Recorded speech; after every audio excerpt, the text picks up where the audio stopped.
हमनी के संस्कृति, हमनी के संस्कार सदा रहे हमनी के साथ।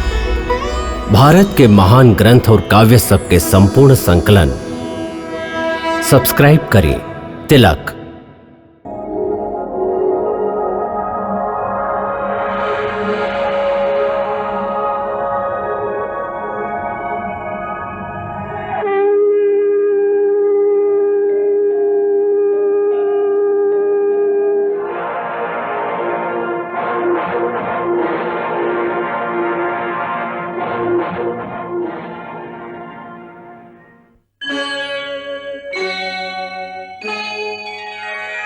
कृष्णा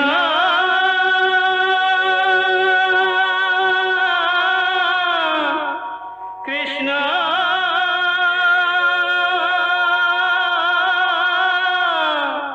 हरे कृष्णा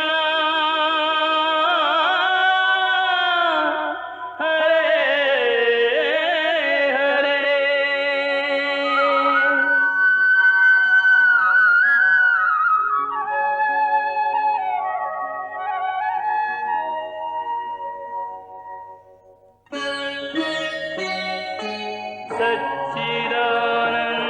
सच्चिदानन्दरूपाय विश्वोत्पत्त्यादिहेतवे तापत्रयविनाशाय श्रीकृष्णाय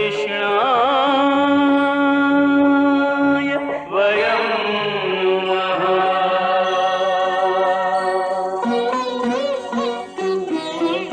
श्रीकृष्ण गोविंद हरे मुरारे, हे नाथ नारायण वासुदेव। हरे कृष्ण राधे राधे कृष्ण कृष्ण कृष्ण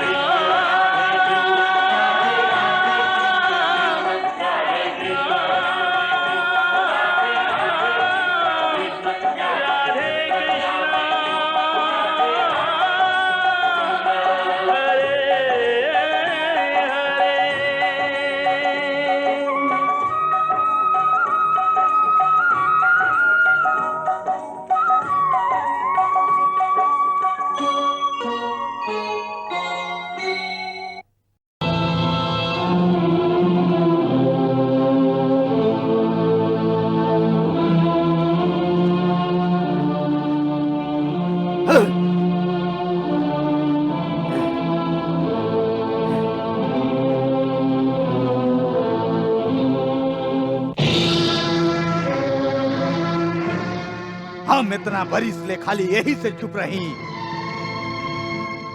कि नंद और दोसर गोकुल वालन हमरा तरफ से निश्चिंत हो जास और कृष्ण के अकेले गांव से बाहर निकले दे।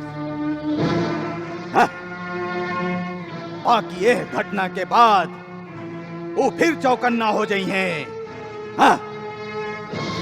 जानू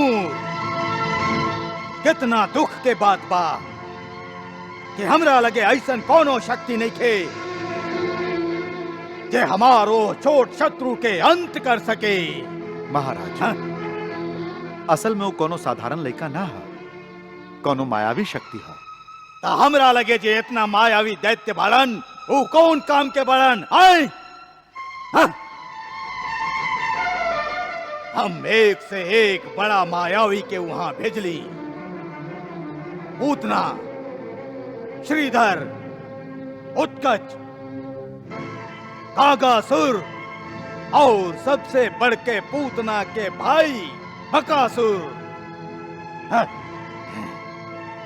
ओकरा भी उ लइका आज काल के ग्रास बना देहलस। वो लइका कुछ और है। जानू तो के याद बा? याद बातों के देवकी के कन्या वो अष्टभुजा देवी के रूप धारण करके का कहले रहे? हे मूर्ख, हमरा के मारे से तोके कुछ ना हुई।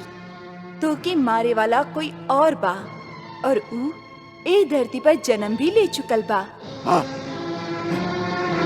हे मंद बुद्धि दुष्ट, तू बेकार बेचारी देवकी के कष्ट मत द। उहे तुहार संहार करी। ना।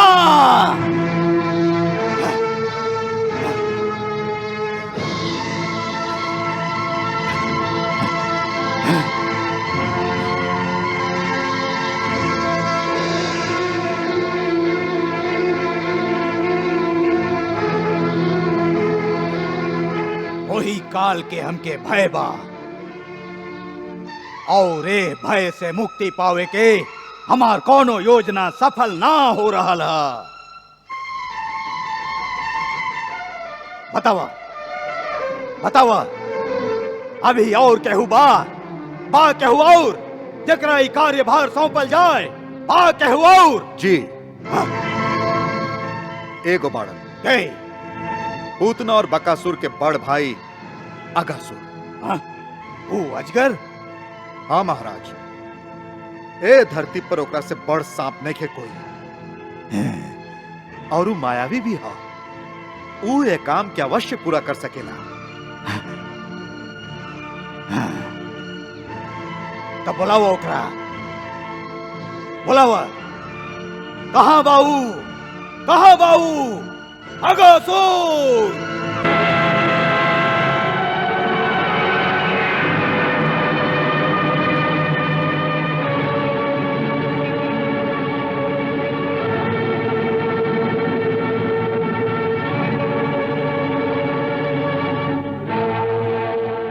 महाराज, हम अपना भाई के मृत्यु के समाचार सुन ले हैं। हमरा अंदर ए समय प्रतिशोध के ज्वाला भड़क रहल बा। हम के आज्ञा दी कि हम ओ लड़का के भक्षण करके अपना बहिन और भाई के मृत्यु के बदला ले ली।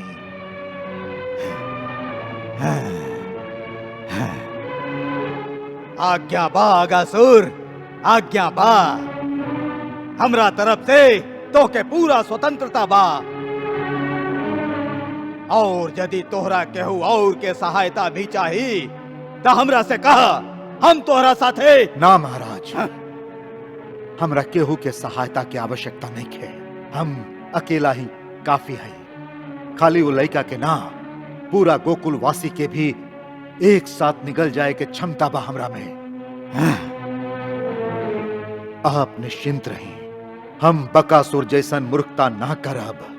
एक बार शिकार के पकड़ लेला के बाद अजगर के जबड़ा जब बंद हो जाला तो स्वयं भगवान भी ओकरा के खोल ना सकस। ठीक बा। बाकी बकासुर के घटना के बाद वो बहुत चौकन्ना हो गई हुई, आसानी से तोहरा मुंह के सामने ना आई, और तू इतना बड़ काया लेके ओकरा पीछे भाग ना सकेला। वो आप हमरा पर छोड़ दी, हमरा भागे के ना पड़ी। वो स्वयं हमरा मुंह में चलाई। आपके सामने आपन छोट शरीर लेके आई लाई। हमार शरीर तो एकरा से कई गुना अधिक विशाल बा महाराज। जा जा अगासुर, जा, विजयी होखा, विजयी होखा, जा।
देखत नहीं का हमारे सेनापति की सवारी चाह रहल बा। ओने जाओ, ओने। आओ भैया।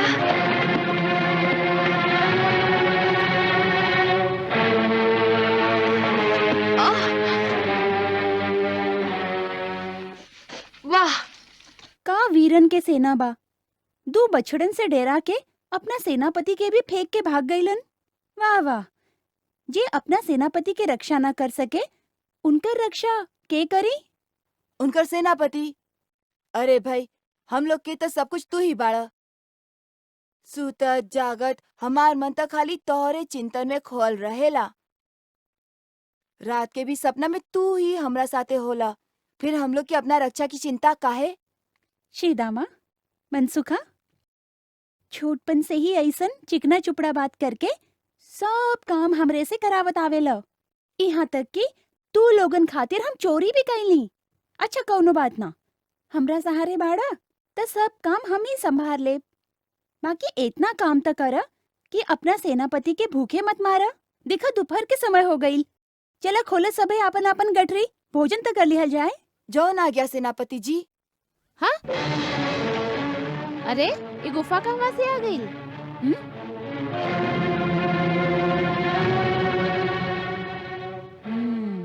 अरे पहले तो कबो ना देख ली गुफा।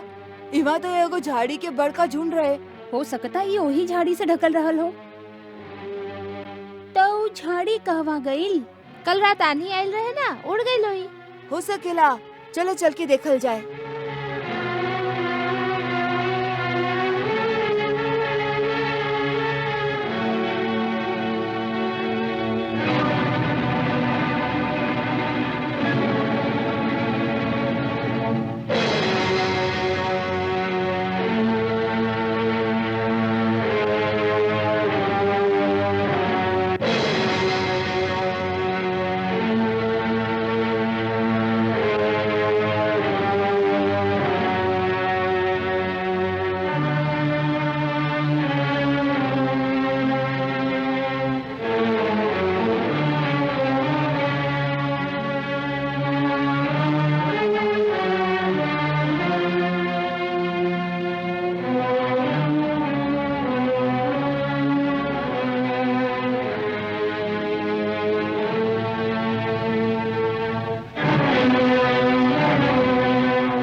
कृष्णा, अंदर आवा।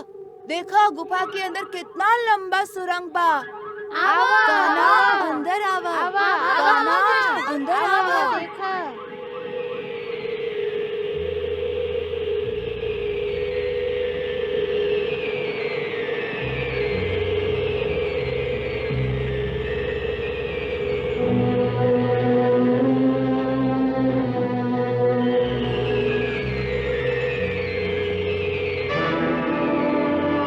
देखा कान्हा, कितना ठंडा बा इमा।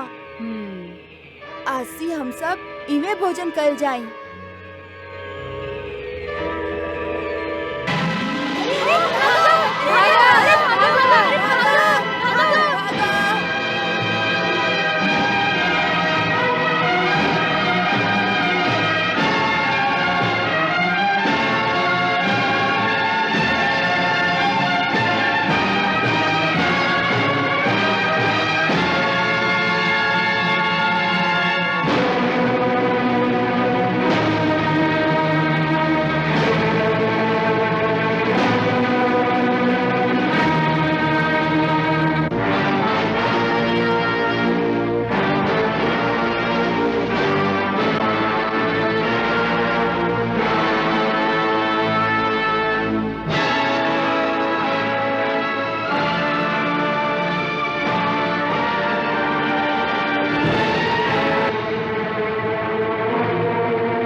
हे पूर्ण पुरुषोत्तम भगवान श्री कृष्ण चंद्र, आपके श्री चरण में हमार प्रणाम स्वीकार होके।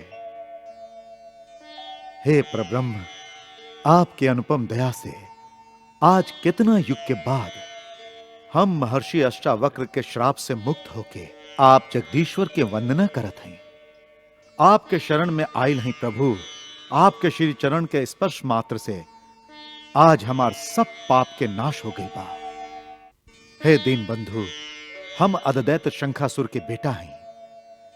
कामदेव के समान हमरो अपना शरीर की सुंदरता के बड़ा ही अहंकार रहे। एक दिन वन में हम महर्षि अष्टावक्र के देख ली।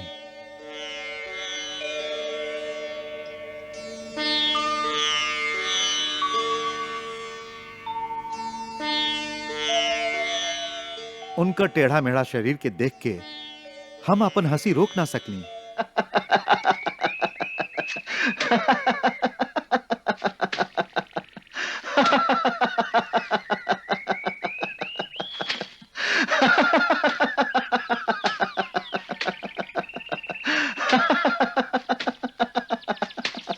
कितना सुंदर चाल बा।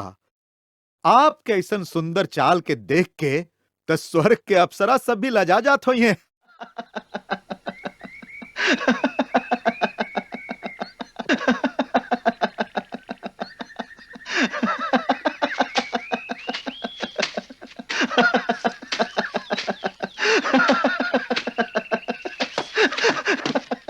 वाह वाह, का लचीला कमर बा। इंद्र सभा में नाचत समय रंभा भी ऐसे अपना कमर के लचका ना पावत हुई हैं।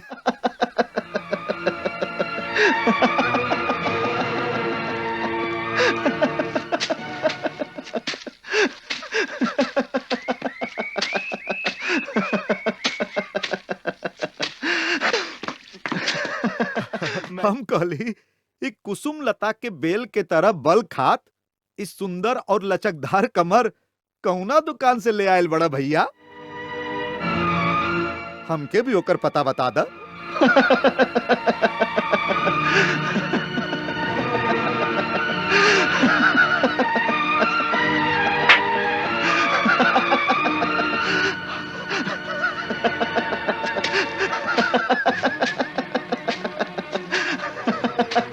हमके भी वो दुकान के पता बता दा भैया। बता दा, हमके भी वो दुकान के पता बता दा। बता दा भैया।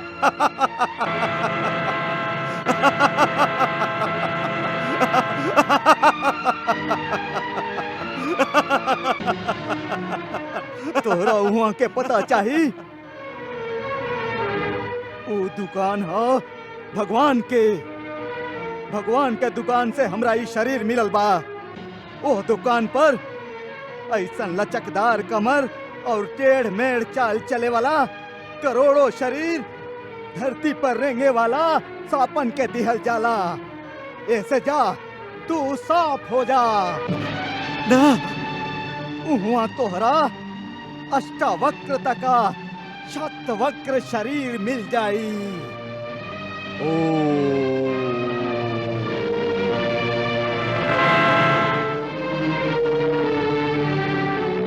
त्वं सर्पो भव दुर्मते।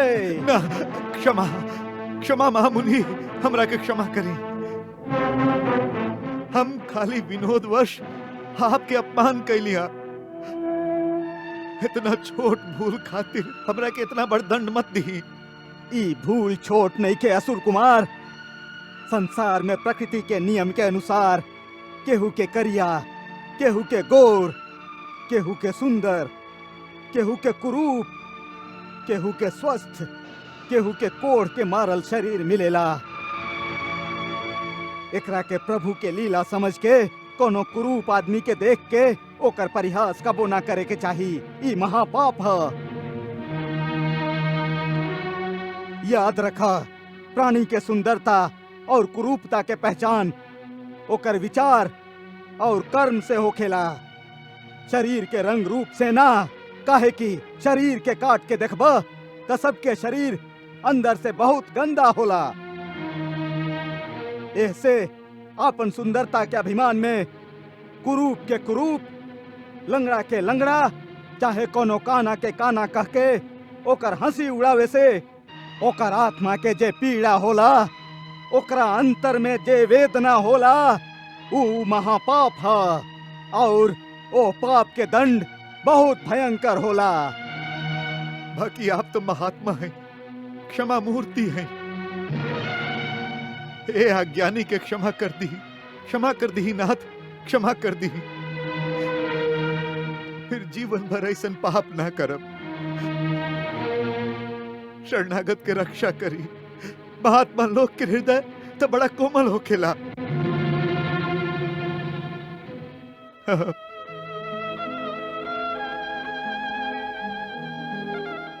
हमार श्राप त टल ना सके, बाकी तू हमार शरण में आयल बाड़ा त जा। द्वापर के अंत में जब भगवान श्री कृष्ण धरती पर पधारी हैं त उनकर चरण स्पर्श से तुहार सर्प शरीर के अंत हो जाई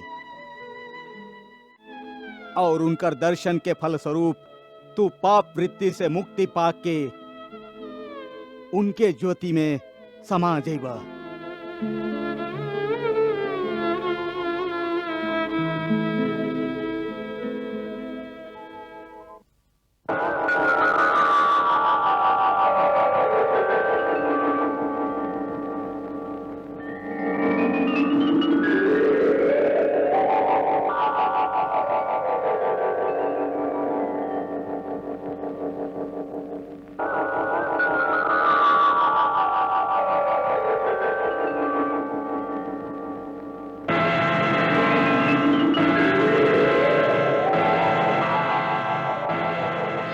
आज मुनि के वचन सत्य हो गए।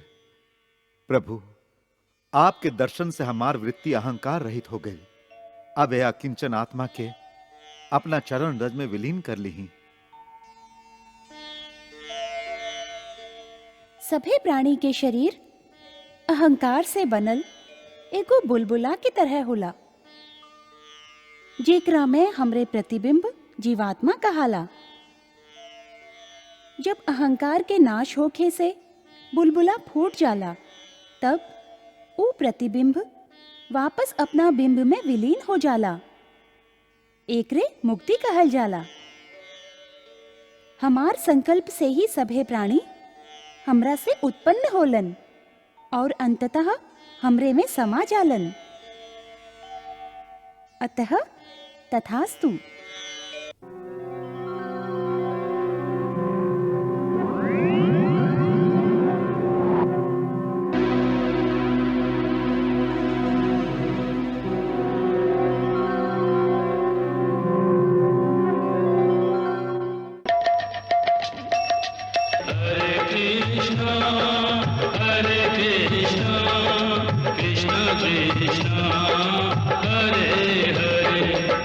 श्रीकृष्णचरितं गुणानुवादं तत्प्रेरणा अहं करोमि।